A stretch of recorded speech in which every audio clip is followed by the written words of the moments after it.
Wow, what a turnout. Great to see so many people here today.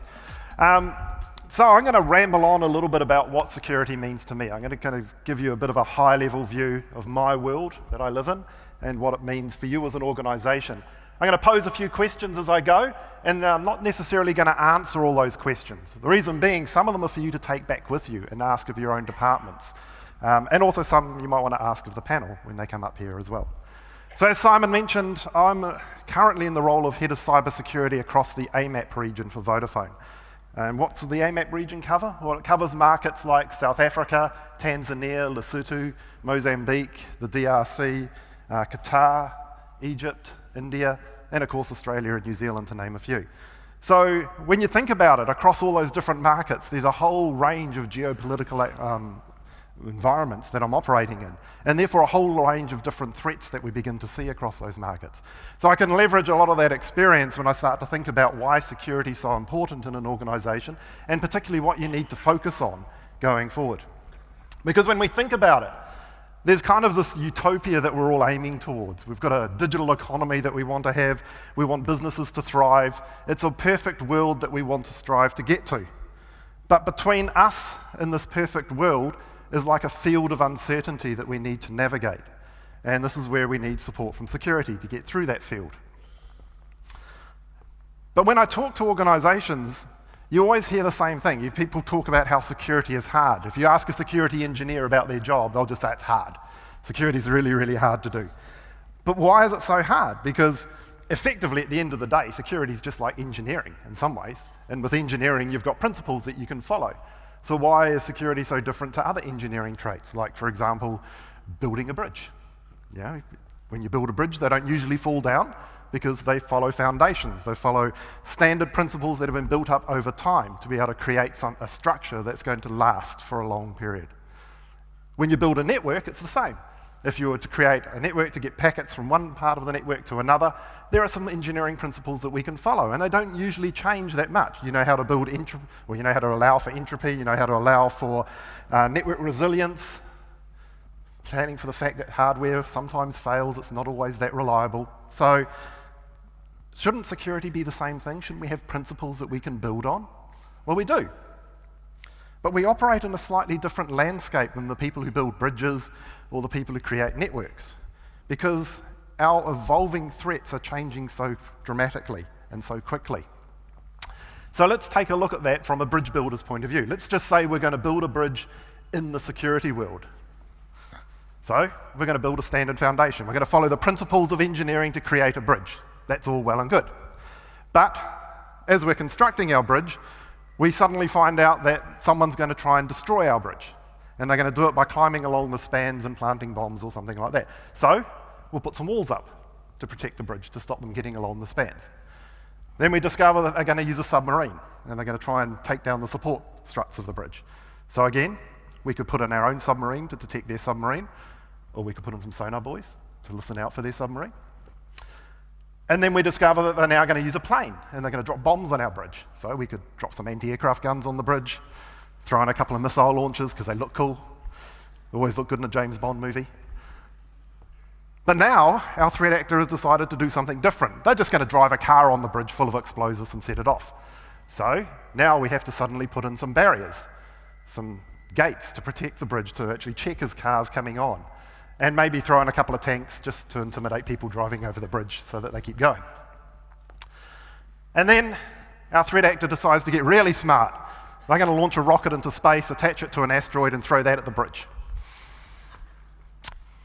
Yeah, not much I can do there. Oh, I could call Bruce Willis. He's good at this sort of thing. When I say that, I know half of the audience are probably going, yeah, Armageddon, good reference. The other half are going, what? Why would you call Bruce Willis? And there's probably a group going, who's Bruce Willis? So use Google. But this is the world the security engineer is living in. We live in a world that's constantly changing. Our threats are evolving, not necessarily year by year, but month by month.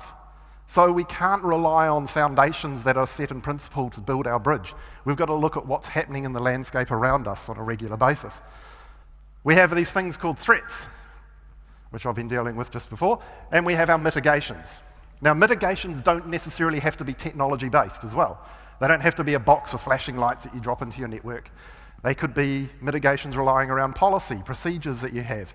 They could be people-related in terms of user awareness, don't click on links and emails, things like that. They don't always have to be technology-driven. But what we're also seeing is an evolution that occurs. When the threats happen, they tend to escalate in an evolutionary process. And we see that we have to defend ourselves through this evolutionary process as well. Think about antivirus. A few years ago, it was just antivirus. You just stuck antivirus on your computer. Then it moved to anti-malware. Then it became advanced threat protection. Now it's known as something as EDR, endpoint detect and response. So we're evolving the tools that we're using, but on the other side of the camp, they're also evolving the tools they're using.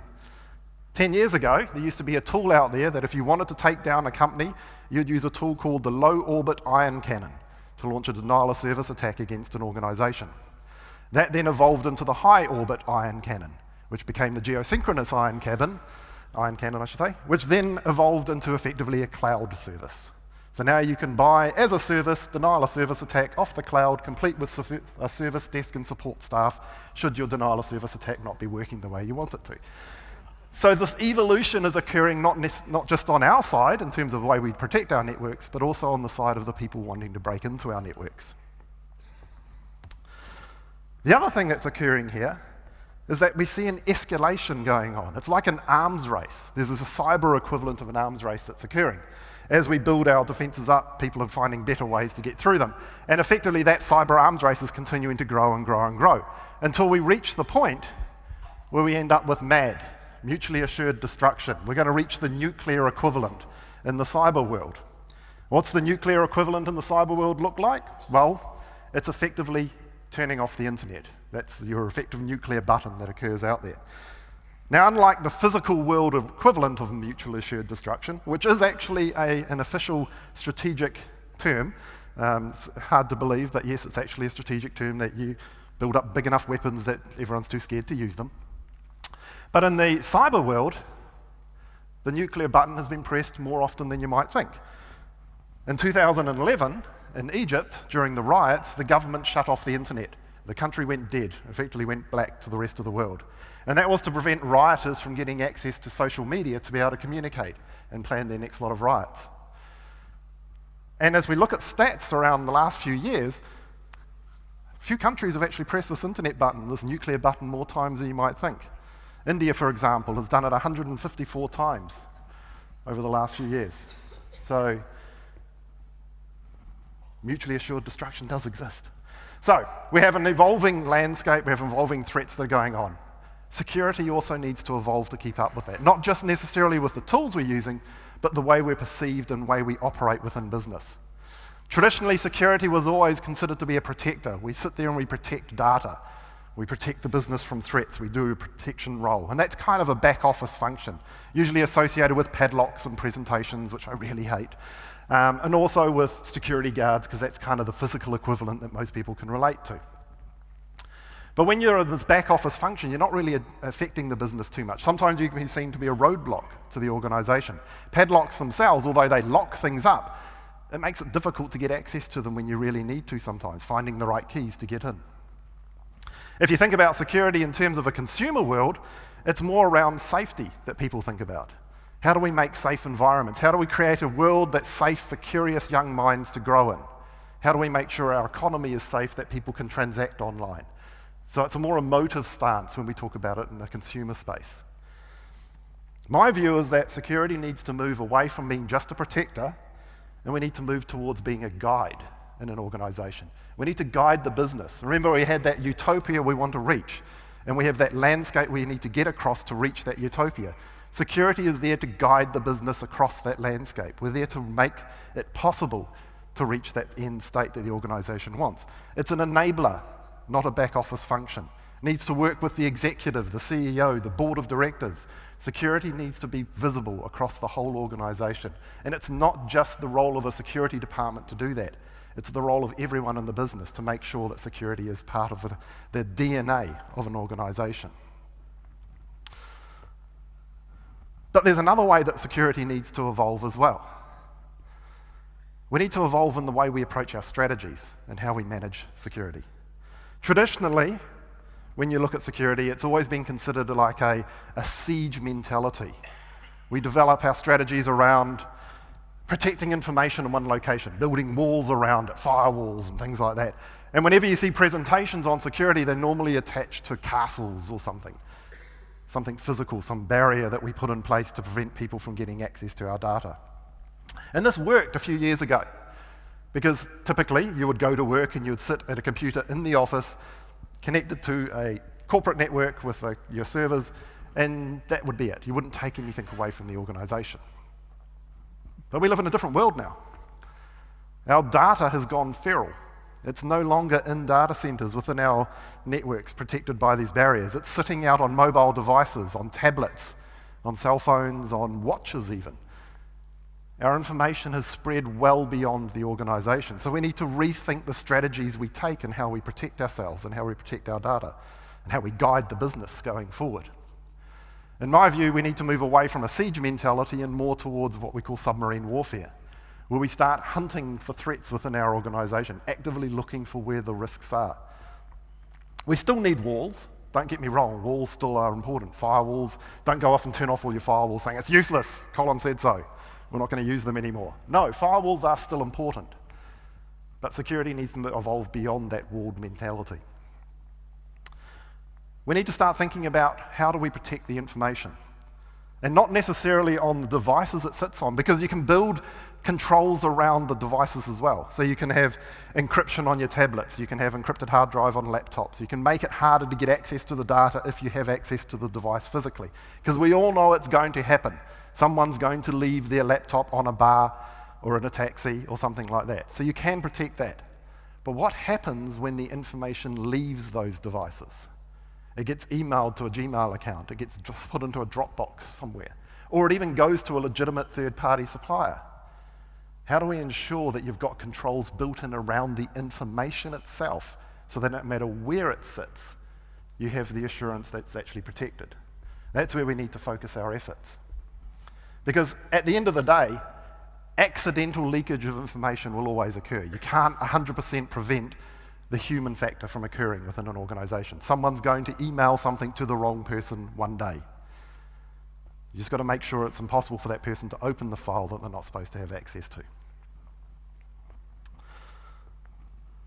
So as security is evolving, in terms of the way we need to approach our strategy, we also need to look at what the rest of the world is doing. And technology is evolving around us. That's what's driving this change for us. 10 years ago, mobile devices weren't that popular. They didn't have the ability to store all your information on them. Now technology has driven us to a point where it is that way. We need to look at what else technology is doing to us and how that can be used either to protect ourselves, but also how it could be used against us. Security is always kind of a double-edged sword in that way. It's great that there's new technologies out there, but someone's thinking up smart ways to use them against us as well. Think about computing power for a start. If you were to buy a computer today and compare it to a computer 10 years ago, it's going to be around about 120 times faster than that computer 10 years ago, based on the way computing has grown over the years. If you were to buy a computer in 10 years' time, based on Moore's law's calculations, that computer should be the equivalent of 16,000 times faster than the one from 10 years ago. So if computing is taking off with an exponential rate, what does that mean from a security point of view in terms of encryption? A computer in 10 years' time could potentially breach encryption algorithms that you've got in play today. We need to evolve as that technology is evolving. Quantum computing is forcing that path as well. Quantum computers don't technically exist now, although apparently lots of universities claim they've got working models, but there's already conversations going on around what does encryption look like in a quantum computing world. So NIST has released standards on that already. Then we have to think about other things, Internet of Things in particular. We suddenly have all these devices in our houses. We have devices in our networks that we don't even know about that are connected to the internet in some cases. So we need to start thinking about not only what are those devices doing, but how do we protect ourselves against them? Think about your house. I'm sure some of you might have the odd smart light bulb in your house, maybe a smart TV.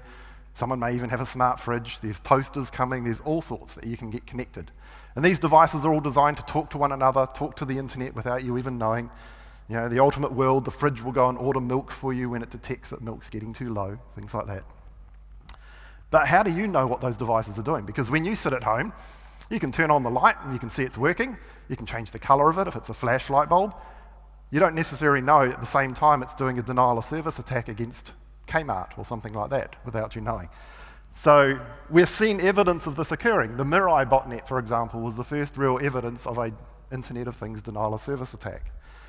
There's also evidence out there now that you could be using smart TVs in a bad way. So CryptoLocker, which is a very famous way of holding businesses to ransom, they've found ways now where you could effectively crypto-lock a TV. So you could prevent people from getting access to the television until they pay a fine over Bitcoin. So, like I say, the technologies are there, but people are finding interesting ways of using them against us.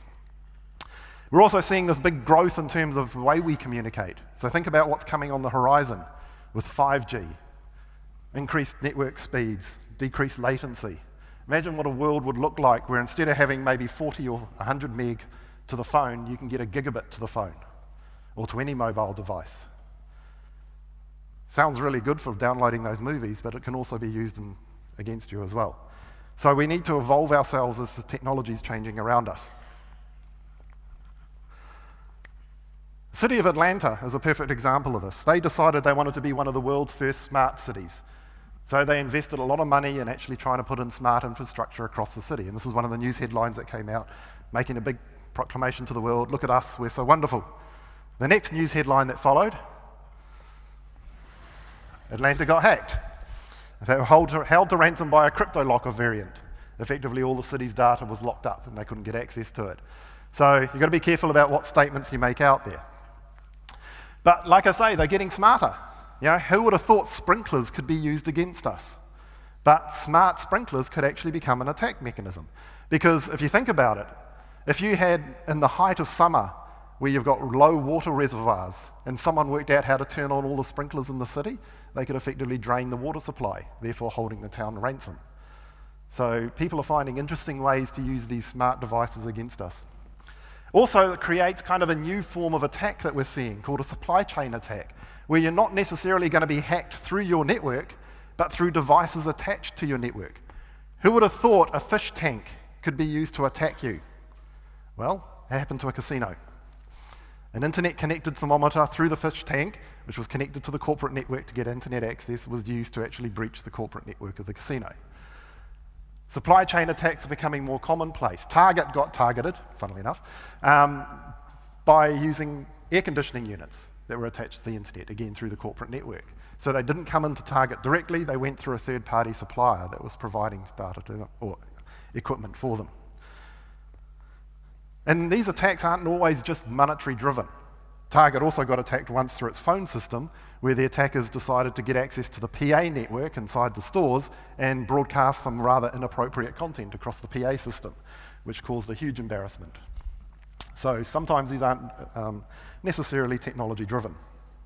So what does it mean for you? This kind of looks like doom and gloom. There's all this nasty stuff going on out there. Well, there are some simple things that we need to do. We just need to think about the basics and how we secure our organizations. In some ways, you just need to be more secure than the person next to you. It's like the old scenario of two photographers photographing lions in the African plains, and one of them's got running shoes on and the other one's wearing boots. You just have to run faster than the lion's next meal. So in the security world, you just need to get the basics right within your organization, so you become a little bit too hard, then they move on to someone who's a softer target. What are those basics? Well, firstly, you need to know your data. Know your assets, because it's hard to secure your assets if you don't know what they are. And information is an asset.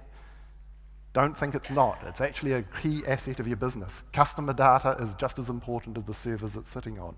So know your information, know your data, know your assets, so you can actually begin to secure them. Patching is a key one. Most of the attacks that occur usually occur through vulnerabilities that are already well known. People just haven't patched for them yet. So make sure your infrastructure is up to date with its patching. Have policies in place, particularly user acceptance or user access policies, so that your staff know the rules and what they should be doing. And have password procedures in place. Don't share passwords. All the basics that you keep hearing about. Have strong, long passwords, all those things. Two-factor authentication. They're all the basics, but if we get them right, it just makes you a little bit more of a harder target. But the last thing I want to cover is really the most important thing. Because we spend so much time focused on preparing ourselves, putting these defenses in place, putting these protections up.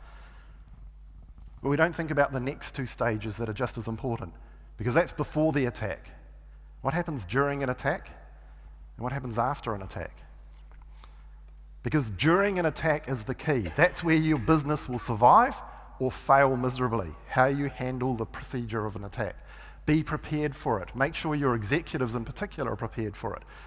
I've seen plenty of examples where a CEO has been in front of the media during a cyber attack looking like a possum in the headlights. What message does that send to your customers? Make sure that you're prepared for that incident. Make sure your staff are prepared as well. And then after the attack, what happens? What's your recovery plan? How are you going to win back the trust of your customers? Have you got cyber insurance? If you do, what are the actual points to trigger it? So make sure you're prepared for not just for before the attack, but during the attack and after the attack. But at the end of the day, it's not going to be all doom and gloom. That cyber utopia does exist. We will eventually get there, but we need to work together to get there. Security needs to move out of the back office, become a front office function, working alongside the business and guiding it towards the end. So thank you very much.